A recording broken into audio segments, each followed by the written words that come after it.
Today we're on the road in Pinellas County, in the surprisingly empty downtown of Clearwater, which is a major coastal city on the Gulf Coast.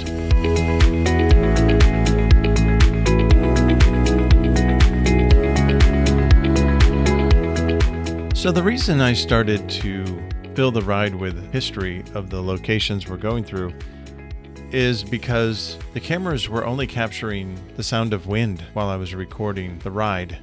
I don't have a microphone that connects directly to one of the cameras as I'm riding, so I had to do something, and I decided to add music and then to add some sort of commentary to put some context around what you're seeing, and also about things I'd probably talk about while I was riding.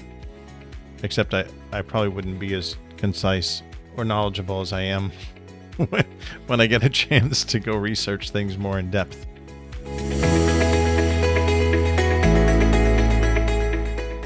The early settlers of Clearwater were the Native Americans. The Tokobogans lived in villages throughout the area, including Safety Harbor, which we talked about in a previous video. Now, the meat of Clearwater's modern history really begins in the mid-1800s. Clearwater got its name from the abundance of fresh water springs that supported the original native population as well as the American settlers. In 1835, the United States Army constructed Fort Harrison as an outpost during the Seminole Wars, which is interesting because this is one of the things I love about doing this research is that one of the roads that's used every day in downtown Clearwater is Fort Harrison, and it's named after this fort from the 1800s. But the fort was actually named after the country's 9th president, William Henry Harrison, and was built on a bluff overlooking Clearwater Harbor.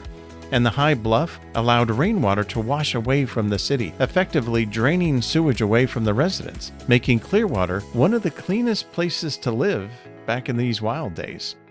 And this fort housed approximately 340 soldiers and officers. That location, by the way, is now a neighborhood called Harbor Oaks.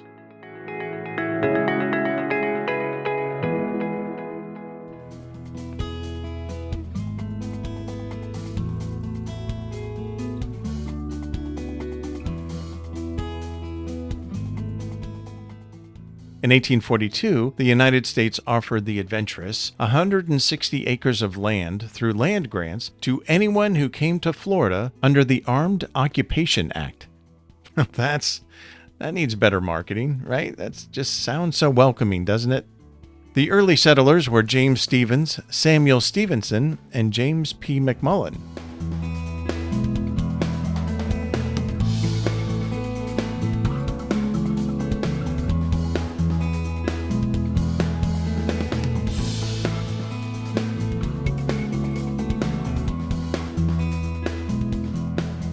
Fortunately, deer and wild turkey were plentiful, and during the fall months, when the mullet in the bay were spawning, there were so many of them that the settlers would step out into the water and kick them onto the shore, where the women would scoop them up with their aprons. That's insane. Their spawning was so active that the noise they made sounded like a roar that could be heard across the bay. Man. Get a room, mullet. Mail was brought from Tampa by anyone who just happened to be going there, which usually was by foot and took days to complete. And if those traveling stopped for a rest, that mail or papers or whatever would just lay on people's floors in cabins until they finally decided to keep going and the mail finally reached their destination. Now, during the Civil War, when most of the men were off fighting for the Confederate Army, Union gunboats repeatedly raided the area for supplies. Now, this caused a lot of hardships for the residents of Clearwater. Like during that time, it was nearly impossible to buy salt, which was critical for preserving food. So, young girls would take large pots of seawater and use brush fires to boil off the water, leaving only the salt. And the effects of the Civil War were interesting because it caused a change to the structure of Southern society, and by doing so, forced people to think of other ways to make money, and a lot of them went into growing tropical fruits. But the city really began to grow in the late 19th century.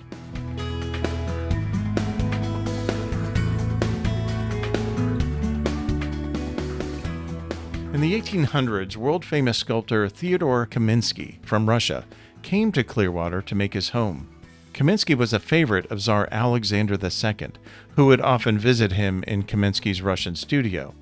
One day, Kamensky was working on a statue called the First Step, which meant the first step toward liberty.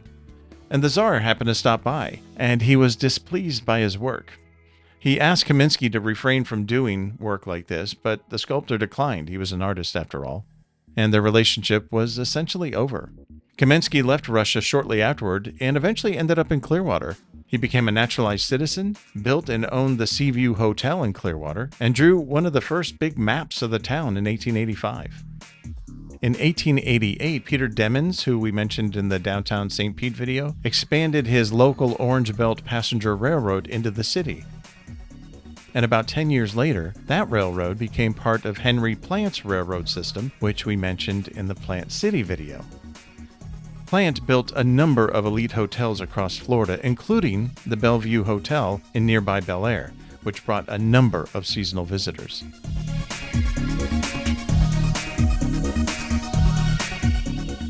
On a fun note, since we enjoy traveling on our Navis, we can appreciate that in 1898, the bicycle craze was sweeping across the country, including Clearwater. Everyone rode the wheel, as they said back in the day, riding across roads paved with clay or shell or pine straw. An asphalt bicycle track was constructed, and races were held there. Some of the world's most noted riders spent the winter in Clearwater training, including German and Swiss champions, as well as some noted French riders.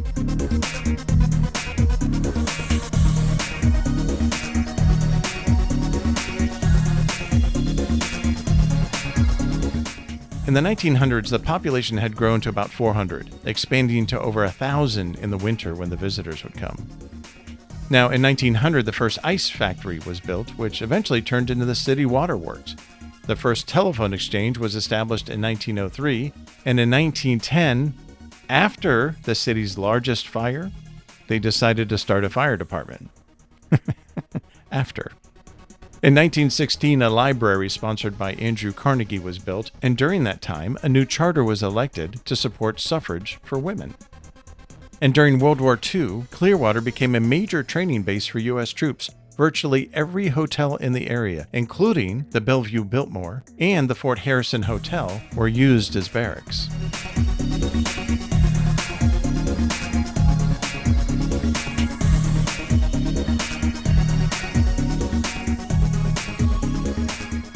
Now, the city's trajectory shifted in the 1970s. The national economy was faltering, and Clearwater's downtown was struggling. That's when a controversial organization began buying up buildings, including the old and aged Fort Harrison Hotel. They bought them with the intent of making Clearwater its global headquarters. And that organization is the Church of Scientology. Now, as I've mentioned before, this channel is about fun rides and learning a little something on the way. We don't talk about politics or religion, so going forward, we'll just call it the organization.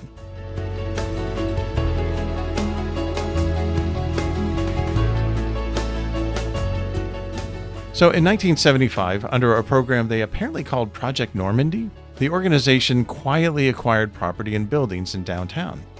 Now, some 50 years later, the organization owns a large portion of downtown, and have done a tremendous job restoring some of the old historic buildings important to the town's history, like the Fort Harrison Hotel. There has been a bit of tension between the organization, the city, and some of its residents over the years because of the scope of their real estate holdings and their influence in the city decisions. Now, some would say that they're like any other corporation protecting their interests, but the result has been, well, look around. The downtown has become relatively stagnant, considering it's a Gulf Coast town.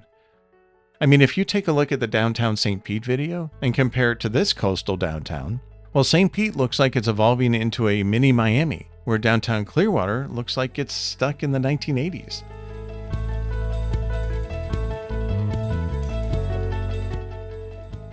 And I think nearly all the buildings down there are owned and support the organization. Now, I remember when I was younger, in the beginning, the influx of the organization's members added a lot of foot traffic for the local small businesses downtown. And again, I haven't been back to downtown in years. So as I rode through it, it looks like that they've created their own internal versions of food and entertainment and bookstores and stuff like that, because there's just a few businesses left down there.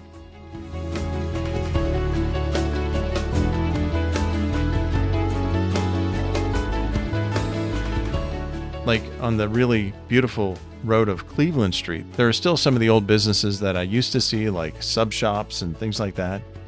But for a coastal city on the Gulf Coast, in a very popular Tampa Bay area, it's just really weird as you're riding around to see so many empty lots or so many older buildings or office buildings that look like they were built in the 1980s, maybe the 90s, I don't know, but they don't look new. They don't look like St. Pete.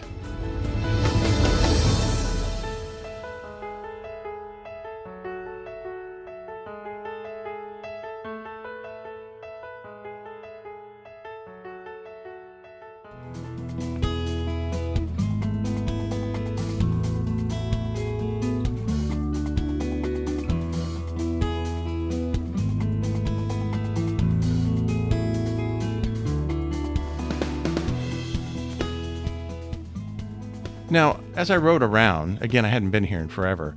As I rode around, the city has built a couple of locations to lure some of the residents, like the amphitheater. But, with Clearwater Beach only a bridge away, and there's not much to see in downtown, it doesn't look like there's going to be a development boom happening soon.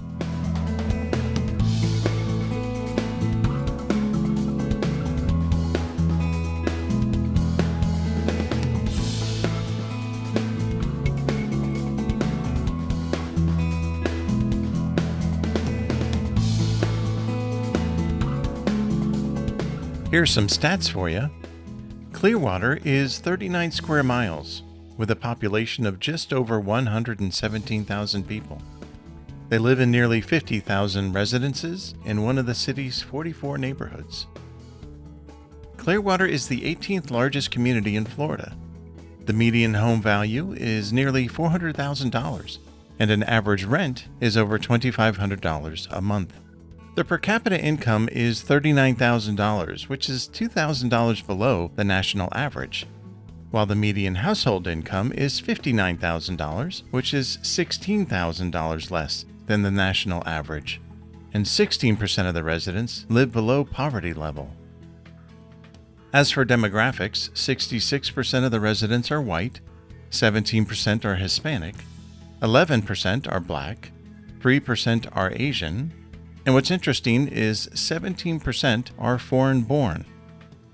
Of those residents, 91% are high school graduates, about 4% have attended college, and 32% are college graduates.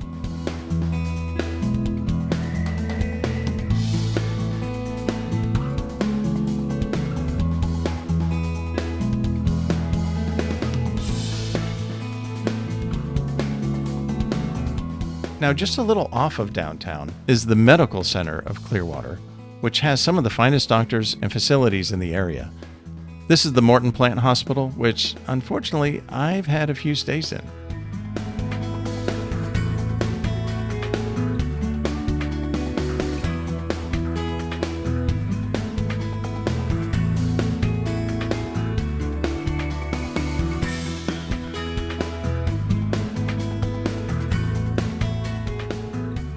But what's nice about Clearwater is that even in a part of town overflowing with doctors' offices, you're only a few blocks from the water.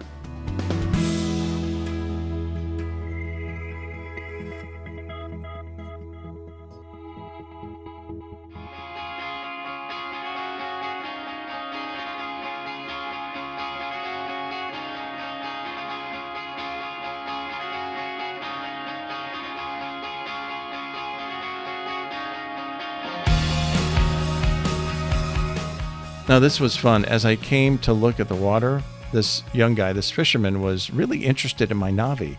He said it looked futuristic. I never thought about it looking that way, but I will say this little cycle spurs a lot of conversation from people. It's pretty cool. Hey, do me a favor while you're watching this video. Let's feed the algorithms.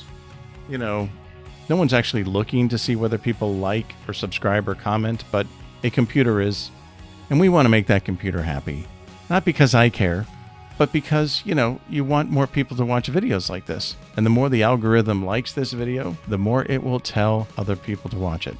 So do me a favor, feed the algorithm while you're enjoying the ride.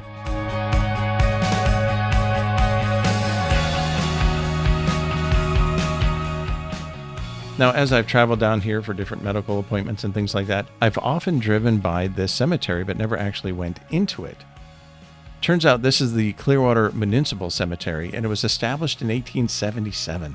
It has over 5,000 memorials in it, from those born as early as 1800.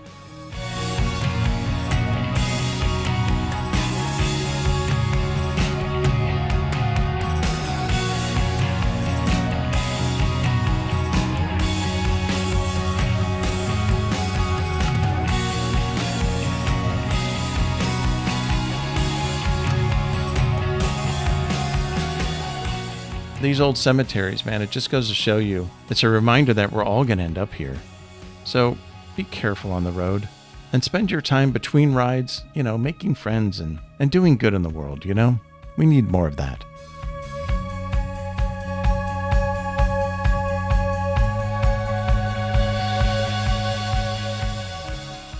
As you drive through the neighborhoods that are not located near the water, especially these older neighborhoods, you can really see the eclectic mix of homes. Homes that were built or torn down and rebuilt years ago. They don't look like the typical suburban neighborhood where every home is a cookie cutter of the other. Nope, these older neighborhoods have a little something for everybody.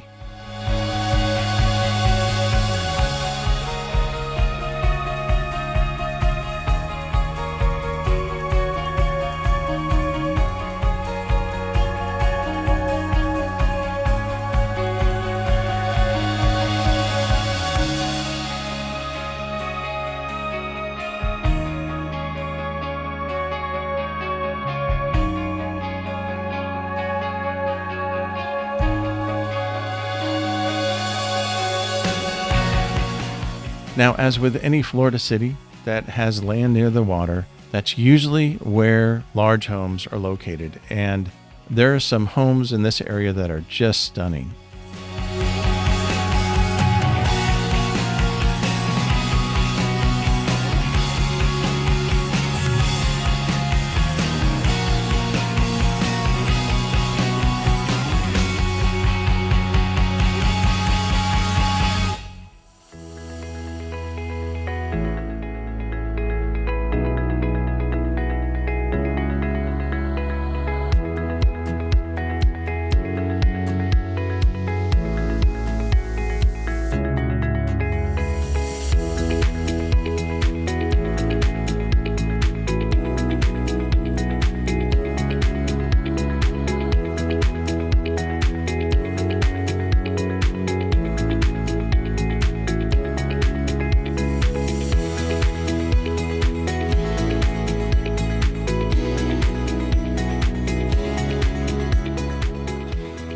Look at this home. This home, I think it's just one home.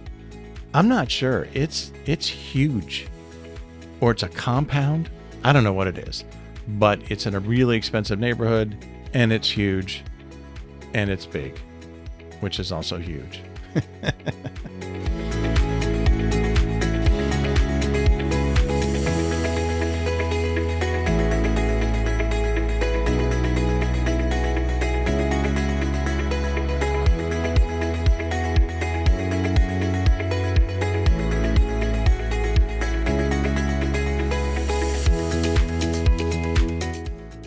And in this beautiful area is this really nice church. Isn't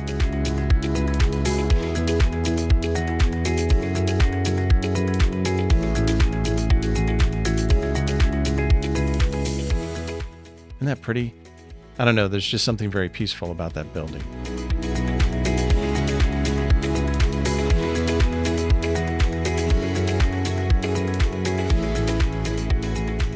Well, that's my ride around downtown Clearwater.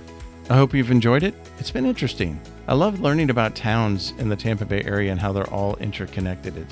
It's pretty cool. But I will be expanding, as I have a little bit already, into more and more locations outside of this area. which I'm really excited about. But next time, I think I'm just going to go over this really cool bridge and go to Clearwater Beach. So join me on that ride next time, and thank you for joining me on this ride this time.